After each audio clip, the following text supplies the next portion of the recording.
So welcome again to Negas's Day at the Savoy Theater program, which will also feature Mr. Jericho.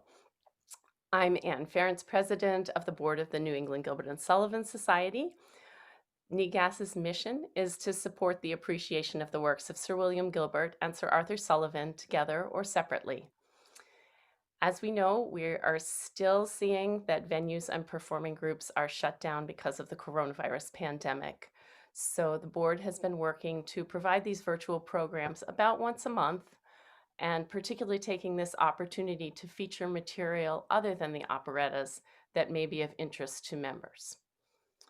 So if you'd like to mark your calendars for our next event, it's going to be a Victorian Christmas celebration on Saturday, December 12th at 7 p.m.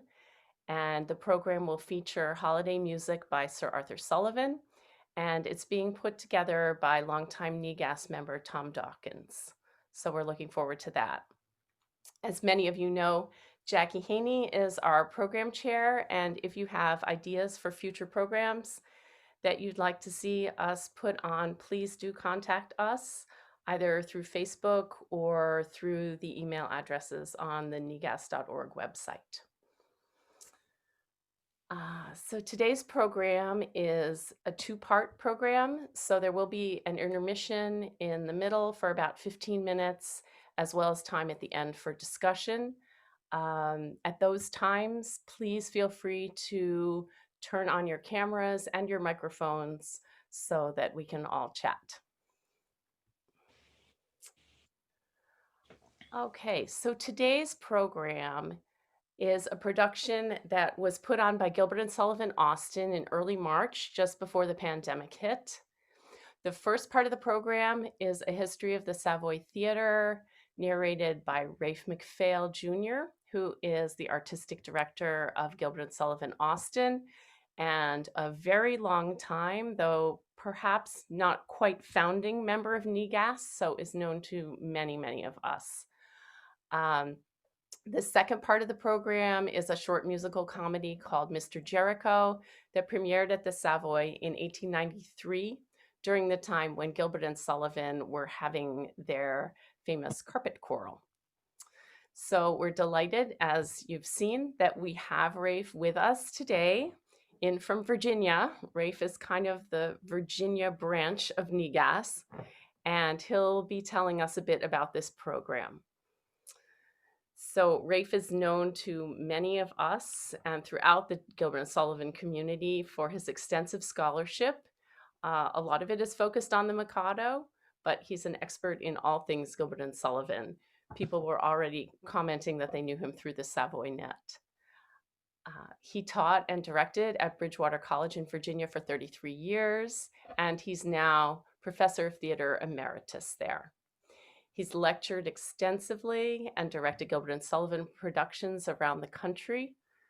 And for, I think, Rafe, over 20 years, is that right? You've been teaching a Gilbert and Sullivan course for Elder Hostel, or now Rhodes Scholar, That's right.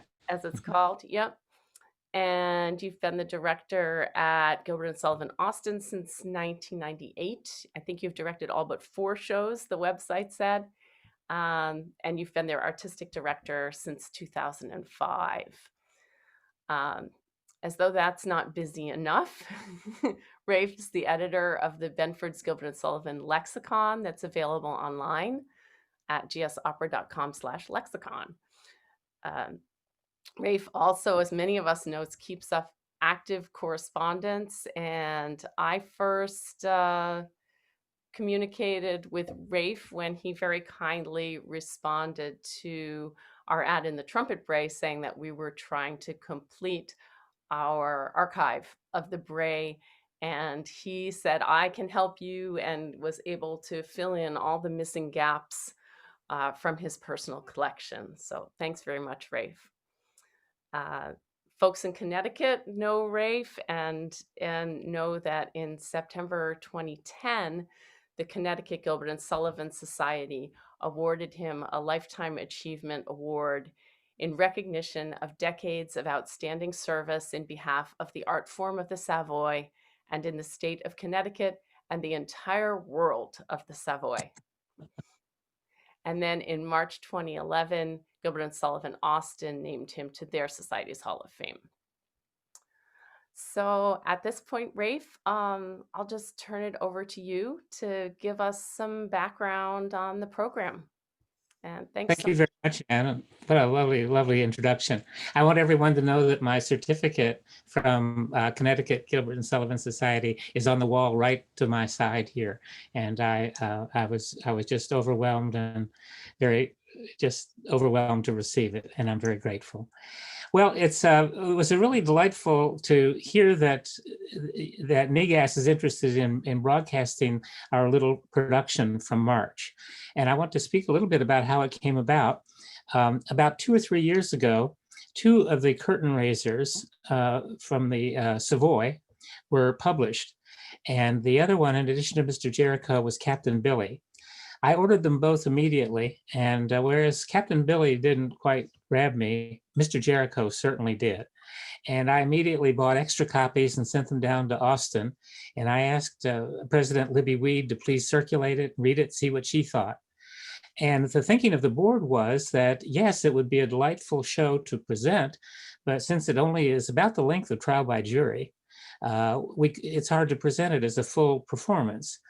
In the last 8 years or so, in addition to our one major production every summer, we've turned one of our monthly or quarterly musicales into a short production, usually for two performances. We've done Cox and Box, Trial by Jury twice. We did Gaydon Rins, we give Very Truly Yours, Gilbert and Sullivan, and also The Zoo. So they decided that what we really should do is do a selection of highlights. And as the discussion continued, they decided that it would be a good idea perhaps to have the highlights feature the history of the Savoy Theater.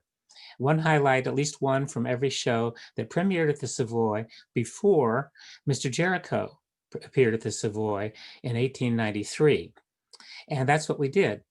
As the discussion continued again, we thought maybe this is getting it rather out of hand with all these singers and Mr. Jericho. And I suggested, I think, since Mr. Jericho is written for soprano, alto, tenor, baritone, and bass, why not engage the cast of Mr. Jericho and select numbers from the Savoy shows that'll highlight the abilities of those five singers. And thus the five singers that appear in the first part of the program are actually the same ones that then switch into costumes and makeup and perform Mr. Jericho for the second portion of the program. Was really amazing to me working on this. I really fell in love with it when I read it, but working on it endeared it to me all the more. It's amazing to me that this little gem, although it was published at the time and quickly went out of print, was essentially unheard of until just 2 or 3 years ago. And my guess is that it'll probably take its place along with Cox and Box and Trial by Jury as one of the, and the Zoo now too, one of the favored curtain raisers for Gilbert and Sullivan operas. We found our audiences really enjoyed it, although as always is the case, it's hard to sell something that people have never heard of. In fact, our mid-season shows, the ones that have been standing room only, have been Trial by Jury. Nothing attracts like Trial by Jury, as most of you know. But we feel that part of our mission in Austin is like the one in New England that you just articulated, and that is to share the delights not only of Gilbert and Sullivan, but also their satellites, related works, Victorian music in general. And consequently, performing something like Mr. Jericho fits well within our aim, and I don't think anybody regrets doing it. I might mention, I have a copy of Mr. Billy here, but if anyone is interested in finding the scores, they're published by Stainer and Bell in England. And I'm sure if you just search on either Mr. Jericho or Captain Billy online, that'll take you to a Stainer and Bell website. The scores only cost a couple dollars. And if you're looking for something to fill out a program, or even to be a source of a monthly program of a meeting, Maybe a concert production of Mr. Jericho could work, although the work is so eminently stageable, which I hope you'll agree when you see it. It's just a charming little one-act opera, and it can be done a lot more simply than either Trial by Jury or the Zoo or Cox and Box. The setting, as you'll see, is the suggestion of a cottage, a trellis with some vines, and a couple of benches, and that's all it really requires. That is the story essentially behind it. My regret, well, one of the things I might also mention is that it went up I'm looking at the program here, it was March 7th and 8th. And I think if it had been 1 week later, it would have never gone up because of the pandemic. And I might still be stranded in Austin, I don't know. But I got home just before the world closed down. But I left Austin with, to quote somebody, feelings of pleasure that I had had a chance to work on this interesting production. Now, I might also want to mention a little bit more about the first part of the show. A Day at the Savoy Theater is a narrative that was written by our Chief Financial Officer, Dave Wachowski.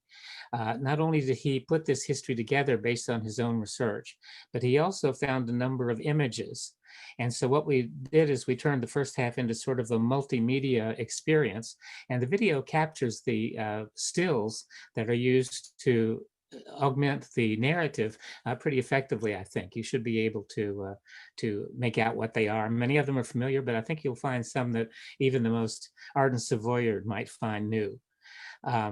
They talked me into doing something I had not done after almost 2 decades of service to Austin, and that is to appear on stage and actually narrate it myself. I suggested that Dave do it, and Dave said, "No, why don't you do it?" And as always, it was just a real honor to do it because I enjoyed working with these delightful artists in Austin. In addition to Dave Wachowski's work, the musical director is Dr. Jeffrey Jones Ragona. He is the only musical director I've worked with in Austin, pretty remarkably. The two of us have been at it since about 1998. And also Gene Sasaki is our accompanist. Even though Stainer and Bell makes the orchestration available for these two curtain raisers, they're also very performable with just piano accompaniment. And that's what we decided to do, and you'll never guess why. Budget. Sound familiar? Well, those are the only things that occur to me to tell you, except that we had a lot of fun. I might mention a little bit about logistics. When I go down to Austin to work, we have a very intensive rehearsal period simply because I'm from out of town and I'm staying there. So they worked for about 2 weeks on the music. When I came down, the cast of Mr. Jericho, as well as the performers in the first part of the show, knew their music. And although we allowed them to use music for the first part of the show, some got past that and decided not to do it. I insisted that Mr. Jericho be done from memory, as a dramatic work should be. And so we had approximately 10 rehearsals, 10 staging rehearsals between the time I arrived in Austin and the two performances over a weekend, one Saturday night and the other Sunday afternoon. But it's eminently stage worthy, and I recommend it highly to all groups that are looking for a charming little Victorian work. Best of all, you can enjoy it without feeling guilty about it, because it is really very good and funny. And also, it can increase your own knowledge of Victorian music, and particularly the people that worked with and around Gilbert and Sullivan. The composer of Mr. Jericho was Ernest Ford, who was one of Sullivan's pupils. And of course, anybody in music in Victorian England would have known Sullivan's works. And if you listen carefully to Mr. Jericho, you'll find perhaps little homages to the librettos for several of the Gilbert and Sullivan operas. Just as Gilbert quoted his bad ballads, so Harry Greenbank, who did the libretto for Mr. Jericho, seems to have borrowed some ideas, however fleetingly, from the Gilbert and Sullivan operas. And that's all I can think of to mention at this point. I do look forward to questions if any of you have them toward the end. Okay, that's great. Thanks so much, Rafe.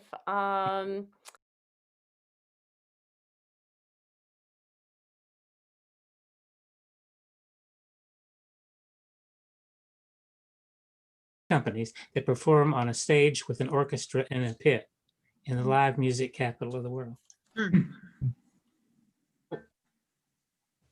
I wanted to add something, if I might, about our production company for this production. I should have mentioned Jeanette Jones, a very dear friend in Austin, and she's been a very one of the real spark plugs of our organization through the years.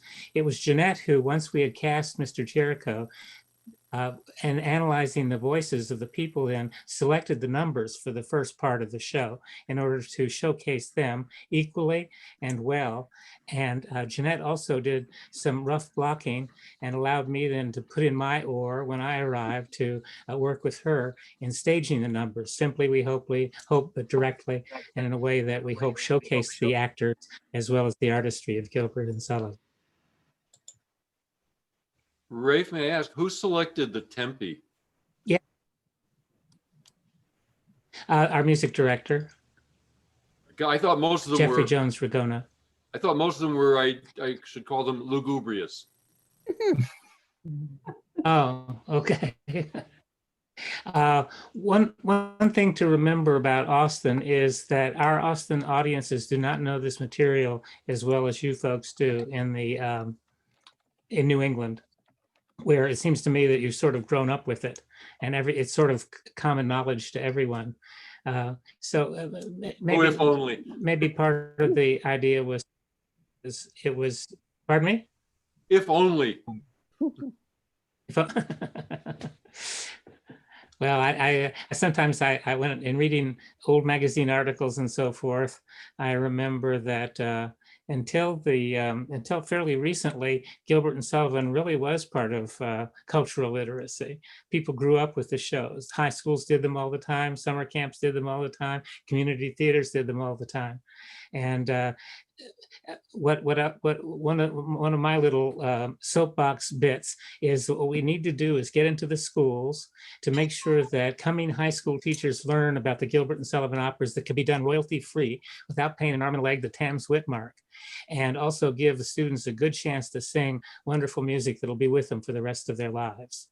And if we could just do more of this sort of thing, perhaps it would come back. Ironically, where we hear Gilbert and Sullivan now is in popular movies and TV shows. And thank goodness for Aaron Sorkin, for instance, who likes to slip in Gilbert and Sullivan in his work occasionally. It would be. I'm cautiously optimistic that they'll still be around 100 years from now. Although my friends in England say that the modern American musicals have rather taken over the amateur operatic societies over there, much as they have here in our high schools. What I have seen is that music students think that Gilbert and Sullivan, musical theater students think that Gilbert and Sullivan is too highfalutin, and opera students think it's trash. Lowbrow, yeah. So it's like we can't win. We ought to be able. This stuff should appeal to everybody, and yet the people that should be taking it to the next generation don't understand it well enough to teach it in a lot of cases. Sullivan sometimes suffers from their very popular patter songs, and everyone thinks that Gilbert and Sullivan just means patter. And we know that, just like in some of the numbers we just heard, I mean, they're filled with lyrically beautiful soli and quartets and trios and duets and something for everyone. And they're wonderful entry-level works into the higher realm of grand opera and so forth, it seems to me. We just need to keep talking about it and trying to convince our friends of this, I guess. I also remember seeing there was a magazine published in the late 1940s called English Journal, and it was designed for high school English teachers.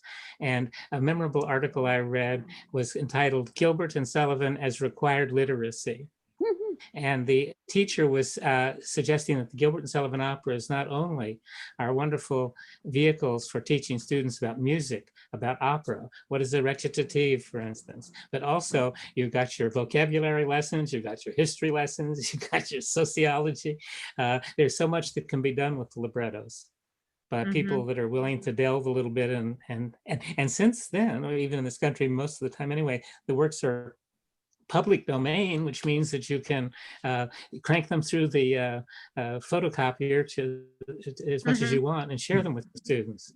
So I live in hopes that they will once again invade the popular culture of everyone in the country. We've got performing arts high school in the area where there's the one Gilbert and Sullivan repertoire company. I happen to belong to it because I have a deep knowledge of all of them. And so right at the beginning, I'm singing along while they're still learning it, and that helps them. I think that's the only reason she's keeping me, partially, because a lot of them are from conservatories. But the high schoolers come in and they enjoy it, and we get them for like 3 years and sometimes afterwards. They love it. Their relatives come, which is nice. We're still a struggling company, but there's a foundation that's helping them stay alive. However, having only one performance out of 3 in, well, one weekend out of 3 of Grand Duke did not help us at all, what with everything being closed up. And who knows when we'll get to do it again. I mean, Mikado was supposed to be for fall, and yeah, no way it could ever happen. Oh, well. But yes, they are bringing people in. And I know with Sudbury, they had, where they could, they had youngsters coming. For example, in Pirates, there were different bands of type Pirates because they have a very large cast. And each one had a young boy, and they were learning how to be stevedores or to use a sword, you know, the various types of things. And they loved it. And they were young and they kept on with it. And you bring the relatives in and they say, oh, I didn't know this existed. And they start coming more. So I think it's a good model. I don't know if you can hear me. Can you hear me? Yes. Yes, we can. Okay. Clear. Yes. Okay. My son was in the 6th grade and 7th grade and 8th grade, and that he had a teacher that they did 3 or 4 of the Sullivan things while they were in that age graphic, and he loved it. He was in the Mikado, and he was in the Penzance one, and there were about 4 or 5 that the teacher, it was a special teacher that worked with the kids on Gilbert and Sullivan in Austin, Texas. There was a Waldorf school over in East Lexington, and my son joined in only for 1 year. We didn't know it existed before then. And they had a practice of doing Gilbert and Sullivan one every year, partially because one of their teachers was very much into this and the drama, and they did costumes and whatever, and had separate names for all the characters so that you weren't just part of the cast, you had a name, which they loved. But I was so glad that they did that. I'm curious, because there are people here from various organizations around the country, and we may even still have some of our British brethren on here. Aside from these very special teachers who bring Gilbert and Sullivan into the classroom and into school productions, do your community GNS societies do outreach into the schools?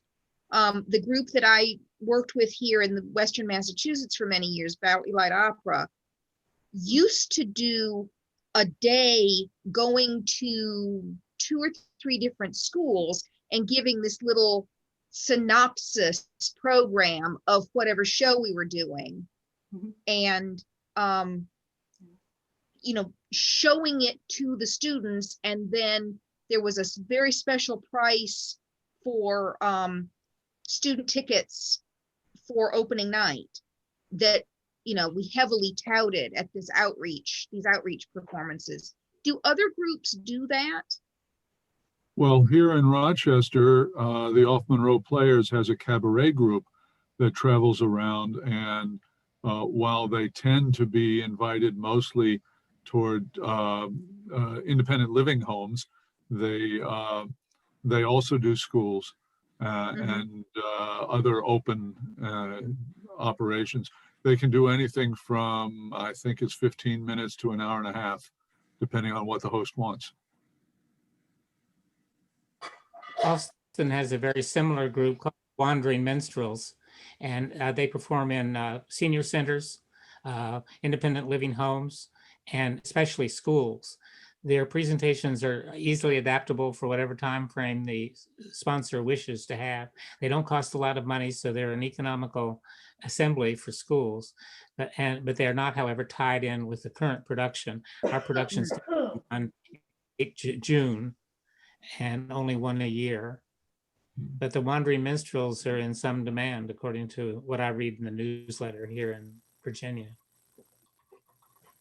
I think Savoy Light Opera Company out of Carlisle, Mass. They were doing some of that outreach. And I know Sudbury, I believe, was doing special introductory, like little libretto books with that they would hand out. They would have kids come in early to one of the matinees, and then they would have these special programs to, telling them what the words were and so forth.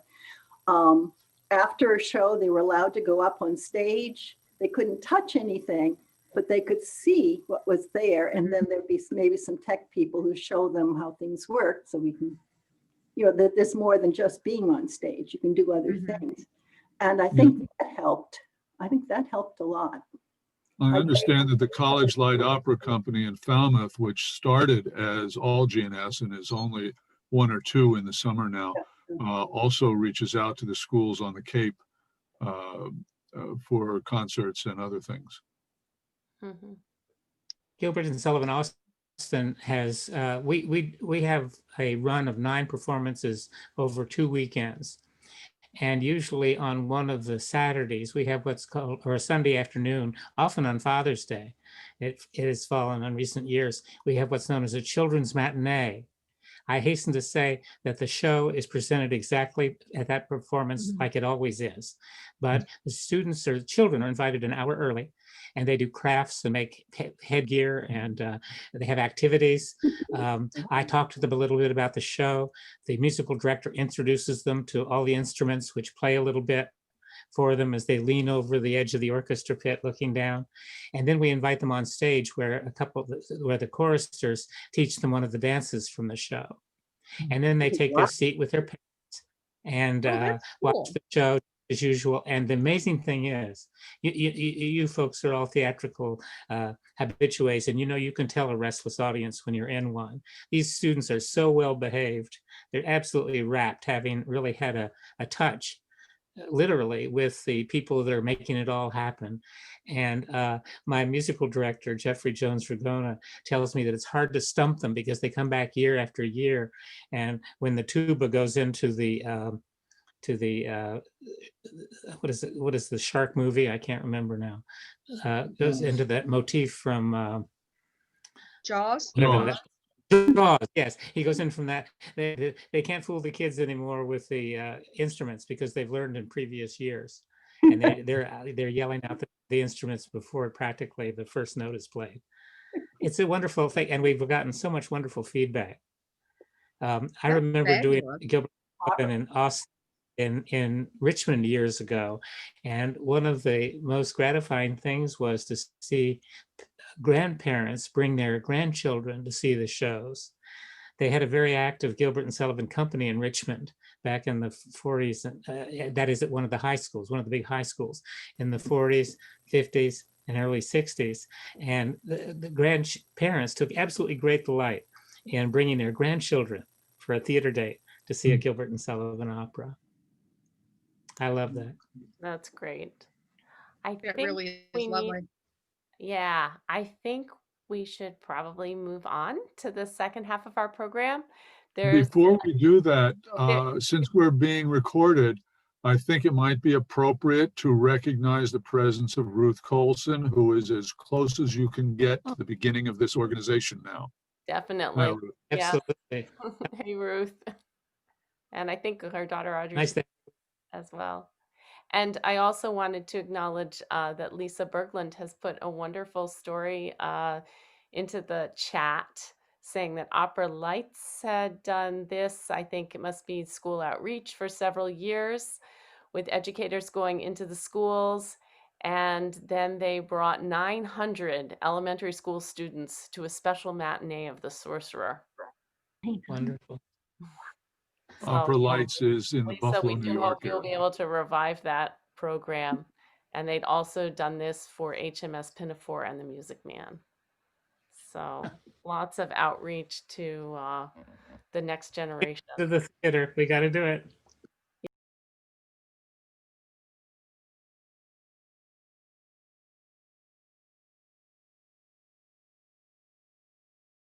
And Michael DeVere. His son, Horace Alexander, was played by Taylor Raleigh. Julius Young played Mr. Jericho of Jericho's Jams. Lady Bushy was Patricia Combs, Okay. and Amy Selby played Winifred. At the end of the production, Winifred gave me, I'm hoping you can see this, gave the cast little jars of Jericho's Jam. I haven't had the nerve to try them out, but I cherish them as a nice memory. I noticed that they even have the Jericho's name on them, and the subtitles is highly superior for the interior. I loved that line. That was a great line. And the date is 1893 there on that jam. 93. That's of course, yes. Of That's course. why I don't want to open it. I'm afraid it's Approach with bad. caution. Actually, Rafe, the jam is fabulous. This is Elaine in Austin. Hi there. Oh. And I saved my Jericho jam jar until about 2 weeks ago when I had run out of food, and it was lovely. Totally delicious. And this was a fabulous trip down memory lane. Thank you so much. I greatly enjoyed it again. Erica is Thank you, asking Elaine. for the You're name of the the lady pianist. talking. Oh, it's Jean Sasaki, Sasaki. She's wonderful, and she's just a really valued part of our organization, as is Elaine. Elaine Jacobs works with Anne-Marie Gordon on our sets. And I was so glad to hear your voice, Elaine. At first, I thought you said you were Jeffrey, but you didn't sound like Jeffrey. I don't look like him either. Austin is Gilbert and I beg your pardon? I was just going to say that Gilbert and Sullivan Austin is essentially a community theater organization. We attract vocal teachers from UT as well as avocational singers. But in recent years, we've really drawn on a wonderful talent pool. And we invite you to go to our YouTube channel and check out other productions. I'm one of those old fuddy-duddies that tries to do them like the doily cart did them. And if you remember the doily cart with some delight, which I'm sure some of you do, when you go to our extracts on our YouTube channel, you might see some things that look strangely familiar. On the other hand, it's always nice to get something like Mr. Jericho. There haven't been many productions before ours in the United States. The New York Gilbert and Sullivan Players did it in February or March of last year, I think it was. But I'd never seen a production of it. And as I read it, I said, it's sort of like Cox and Bucks. It's just a one-act play. It happens to have music. So that's the way you stage it. We have a question from Gabby in the chat about whether GSA has something planned for Thanksgiving. I think we're in a hiatus period right now. We have been, Gabby, as Gabby knows, we have been broadcasting or webcasting several of our recent shows that have been recorded in high definition. Our pattern is to have a community shareable premiere in which people can chat and so forth using the not out loud like we're doing now, but like some people have been doing during the course of this. And then the show runs for 2 weeks, 24/7 on the YouTube channel. And then we have another session where we can sit down and watch it together. Those of us that choose to, or anyone can really sign on and be a part of it. I think what we're doing is taking a break right now, Gabby, but keep your eyes open. I'm sure you're on our mailing list, and you'll hear about it as soon as the public's ready to know. It looks like Libby is saying that What it's. are you asking, Gabby? I saw, is there a YouTube premiere for? Mhm. I didn't, something broke off. What was Gabby asking? Oh, Libby Well- was saying that it's going to be Patience live streaming over Thanksgiving weekend. Oh, good. Yeah. Oh, I didn't realize that. Oh, wonderful. One of my favorites. I noticed that the recording of Mr. Jericho is available on your website. I haven't looked at the Zoom, Yes. at the YouTube, but on your gilbertsullivan.org, it seems to be That's right. available there. The whole thing is up. And in fact, that's how Anne grabbed it. She grabbed it off our website, I think. She was working with our technical guy, Matt Marks, who's a miracle. You should also know that both Mr. Jericho and Captain Billy, along with one other work, has been released on a first-class audio CD in England recently. And if you do a Google search on Mr. Jericho, you can probably find it. They're first-class productions, and I recommend them to you if you'd like to hear both of these curtain raisers. Does anybody remember what the other work is, the best part of? It might be Haddon Hall, but I don't think so. Mr. Jericho was written to accompany Haddon Hall originally at the Savoy.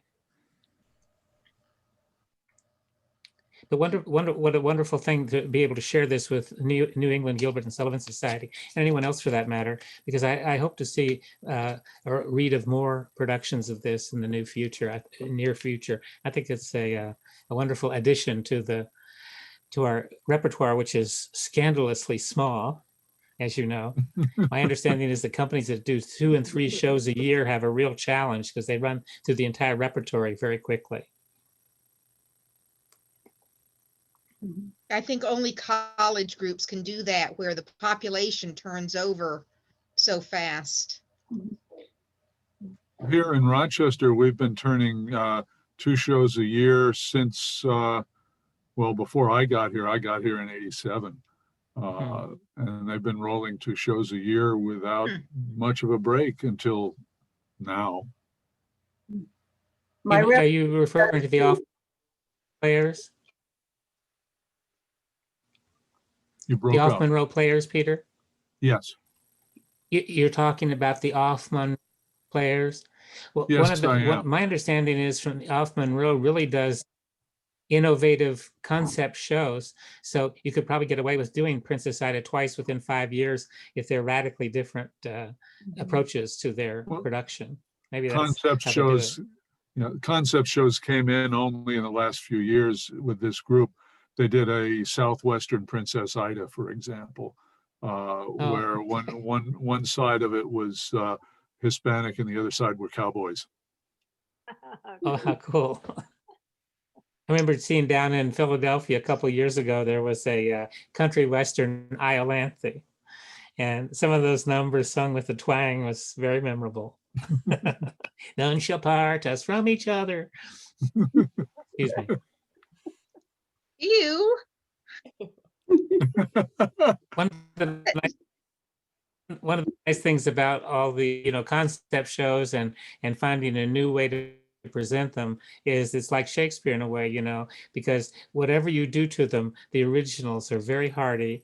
They're always ready to be revisited and maybe given with a little infusion of tradition, and it would be welcome to our hearts again. Sturdy theatrical work is one that can take a variety of treatments, and yet we can always go back to it. And Richard Doyley Card in his office can't do anything about it. Except to spin in his grave. Well, I've I often thought, suspect he's getting a lot of Gilbert said to, exercise some years.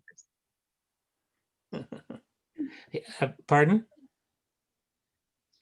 Uh, Spinning in his One- grave, I one of think the he's things I getting was a lot of remembering- exercise. Oh, perhaps so. Uh, I was remembering what Gilbert said when asked about posterity. He said, "I figure that I shall know as little of posterity as posterity will know about me." How wrong he was there.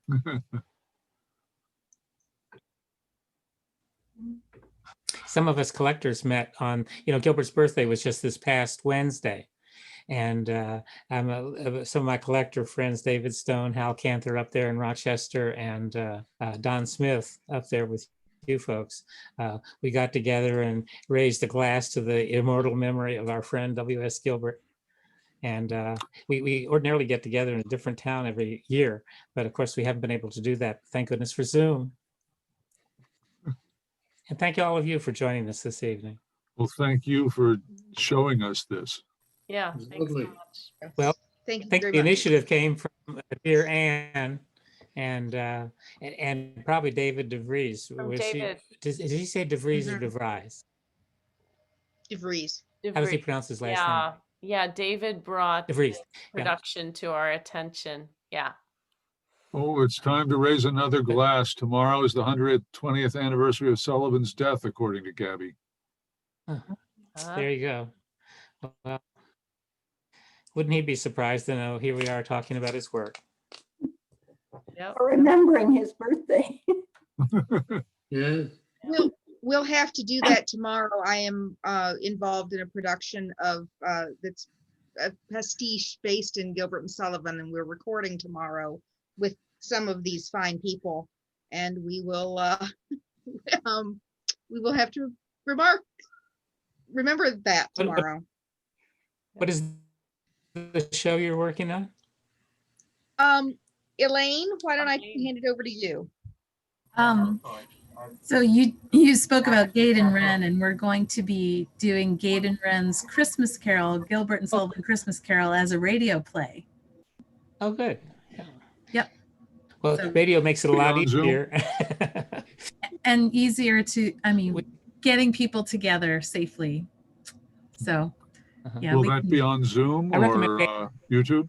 it'll be on Facebook and YouTube. Yeah, my company is Greater Worcester Opera. So if you look up Greater Worcester Opera, we will we'll be Well, posting it there. Be sure and post it on Facebook too, I will. Oh yeah, on NEGAS. Yep. it will wind up on couple of NEGAS years- and SavoyNet and every place else that any of us are connected. And there should be something in Elaine the is the Bray, right? Producer, pardon?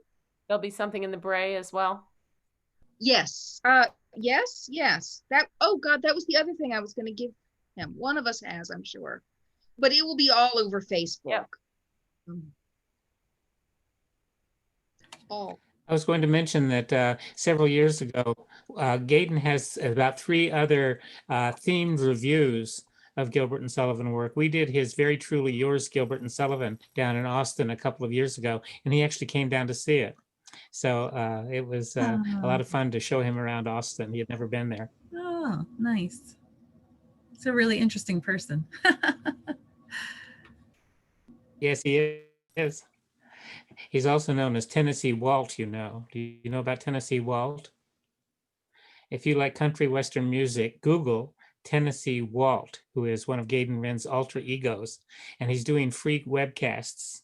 And I think he has one coming up for Thanksgiving. So if you Google Tennessee Walt, as in waltz, but it's WALT, you can find out more information or write to me and I'll try to pass it on.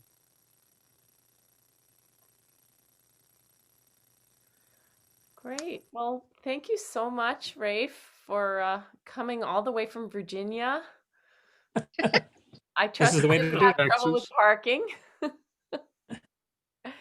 It's very And- convenient. And thank you to everyone for coming. And we'll see you again sometime. Thanks so much. next Happy month. Thanksgiving, everyone. All Have a right, good bye. holiday. and stay well. You too. Bye-bye. Bye.